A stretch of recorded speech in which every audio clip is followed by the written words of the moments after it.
చూసారు కదా గైస్, ఇందాకైతే ఒక వ్లాగ్ అయితే ఇది ఇంట్లోనే మిక్స్ అవుతుంది, దీంట్లోనే అయితే మిక్స్ అవుతుంది. ఇప్పుడైతే ఇద్దరు ఉన్నారు, ఆల్రెడీ యానివర్సరీ అయింది కదా 1 year పెట్టి, వాళ్ళే ఉన్నారు.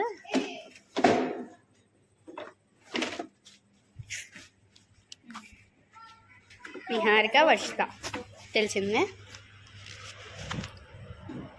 చూసారు కదా, ఈరోజు అయితే ఇది బ్లాగ్. Bye guys.